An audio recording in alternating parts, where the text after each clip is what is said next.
सुप्रभात बच्चों, हम आपके बीच चर्चा कर रहे हैं प्राइवेटाइजेशन, जिसको हम आप निजीकरण के नाम से जानते हैं। और निजीकरण के क्षेत्र में हम आप अक्सर जब काम करते हैं तो हम आपको ये पता चलता है कि हम जितनी पूंजीपति हैं उतना ज़्यादा हम लोगों को ज़्यादा से ज़्यादा लाभ पहुंचा सकते हैं। और निजीकरण के क्षेत्र में वही आगे बढ़ सकता है जिसके पास जितना धन है, दौलत है, जितना पैसा है और उस पैसे का ज़्यादा से ज़्यादा वो यूज़ कर सकता है। इसलिए कि हम आप अक्सर इस बात के लिए ध्यान केंद्रित होते हैं कि हम आप निजीकरण के क्षेत्र में उसी समय ज़्यादा से ज़्यादा हम आ सकते हैं जब हम आप लोगों की समस्याओं का समाधान हम कर सकते हैं। और समाधान करने के लिए भी जरूरी है कि हम लोगों की क्षमताओं का आदान प्रदान करें। और क्षमताओं का आदान प्रदान हम उसी समय कर सकते हैं जब हम लोगों के विभिन्न मुद्दे और चुनौतियों को अपने मन मस्तिष्क में स्थान देते हैं। और स्थान देकर हम अपनी संपत्तियों का अपने औद्योगिक क्षेत्र में लगाते हैं। और क्षेत्र में लगा करके हम निजीकरण का श्रेय भी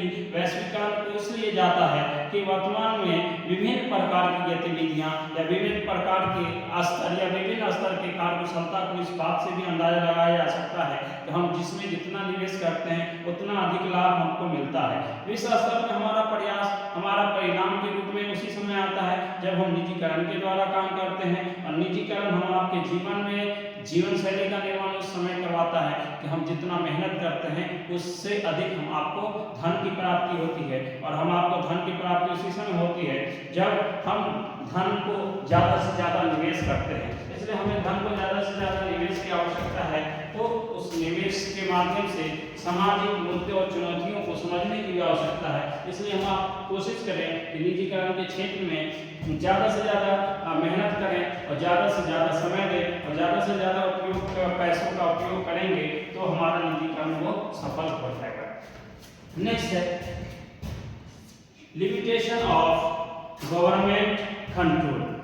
लिमिटेशन ऑफ गवर्नमेंट कंट्रोल, हम आप इस बात को भली भांति जानते हैं कि सरकारी नियंत्रण की जो एक समय सीमा, सरकारी नियंत्रण की जो एक सीमितता होती है, तो सरकारी नियंत्रण की सीमितता को हमें समझने के लिए हम आपको अपने जीवन शैली का निर्माण करने के लिए वैश्वीकरण ने विभिन्न देशों को सरकारी नियंत्रण सीमित कर दिया है। और सीमित इसलिए क्या है कि अब सरकारी नियंत्रण के माध्यम से उद्योगों की सुरक्षा एवं धन उपलब्ध कराने तक की जिम्मेवारी दी जाती है और उसको सीमित रखा जाता है। वो इसलिए कि दूसरे शब्दों में हम इसको ऐसे भी कह सकते हैं कि सरकार जो है अक्सर किसी भी कार्य को विभिन्न प्रकार से उद्योग एवं संगठनों के माध्यम से उसको संरक्षण के रूप में मानती है। और संरक्षण उसी समय माना जाता है जब जिसका आयात निर्यात दोनों पर काम होता हो और आयात निर्यात कर में इसकी कमी को कमी को पूरा किया जा सकता है। और जब किसी भी कमी को पूरा किया जा सकता है तो उस संदर्भ में ज़्यादा से ज़्यादा चर्चा परिचर्चा की जरूरत है। उस क्षेत्र में ज़्यादा से ज़्यादा काम करने की आवश्यकता है। और जब हम ज़्यादा से ज़्यादा काम करते हैं तो उसके अंदर हम ज़्यादा से ज़्यादा उस संगठन के संरक्षण को देखते हैं और संरक्षण के माध्यम से आयात और निर्यात का स्तर भी बढ़ता हुआ दिखाई देता है। और उस संदर्भ में हम आपके लिए प्रमुख उदाहरण बन जाता है। नेक्स्ट है हम जा रहे हैं। नेक्स्ट है हाई लेवल ऑफ स्टडीज, उच्च स्तर का जीवन स्तर। उच्च हम आप अक्सर जो है अपने जीवन के अंदर विभिन्न प्रकार के मुद्दे और चुनौतियों के क्षेत्र में हम आप जब काम करते हैं तो हम आपको ये समझ में आता है कि हम आपके जीवन के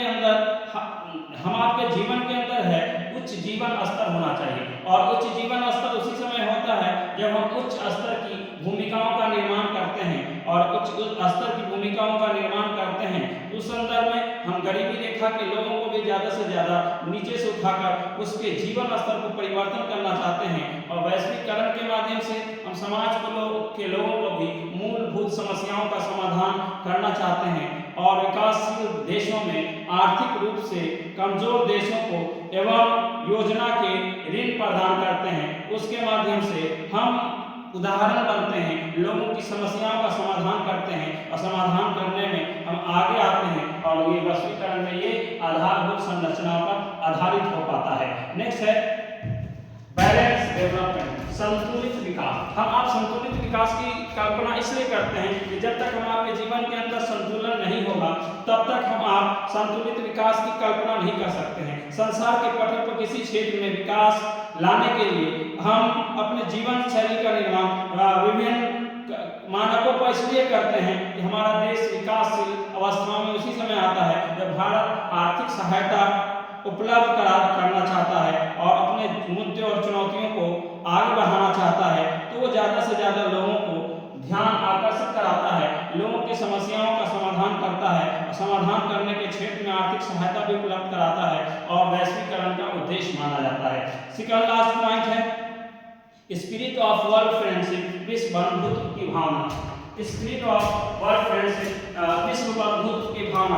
हम अपने जीवन शैली का निर्माण उस समय करते हैं जब विश्व को विश्व बंधुत्व से जोड़ते हैं और विश्व बंधुत्व की भावना उस समय आती है जब हम वैश्वीकरण के वर्तमान में किसी भी कार्य को देखते हैं, किसी भी समस्या का समाधान देखना चाहते हैं तो हमें देश एक दूसरे के साथ होते हैं, वैश्वीकरण को प्रभावित करते हैं। और जैसे हम आपको भूकंप को देखिए, जब भूकंप आता है तो किसी देश का किसी भी क्षेत्र में आता है तो कहीं अगर क्षति पहुंचाता है तो क्षति पहुंचाने के बाद सरकार उसके लिए सहायता की राशि जारी करती है ताकि उस क्षति की पूर्ति किया जा सके और लोगों की समस्या का समाधान किया जा सके। लास्ट है इंटरनेशनल कोऑपरेशन, अंतर्राष्ट्रीय सहायता। इंटरनेशनल कोऑपरेशन, अंतर्राष्ट्रीय सहायता। हम आप अपने जीवन के अंदर किसी भी सहायता, अंतर्राष्ट्रीय सहायता को इस रूप में देखते हैं कि अंतर्राष्ट्रीय स्तर पर जब हम सहायता प्रदान करना चाहते हैं, सहयोग देना चाहते हैं तो हम आप अपने जीवन के अंदर किसी को भी परिणाम देखना चाहते हैं तो हम आप अपने जीवन के अंदर अलग अलग प्रकार के उद्देश्यों को जानना होता है और अलग अलग प्रकार के उद्देश्यों को उसी समय अंतर्राष्ट्रीय स्तर पर देख सकते हैं।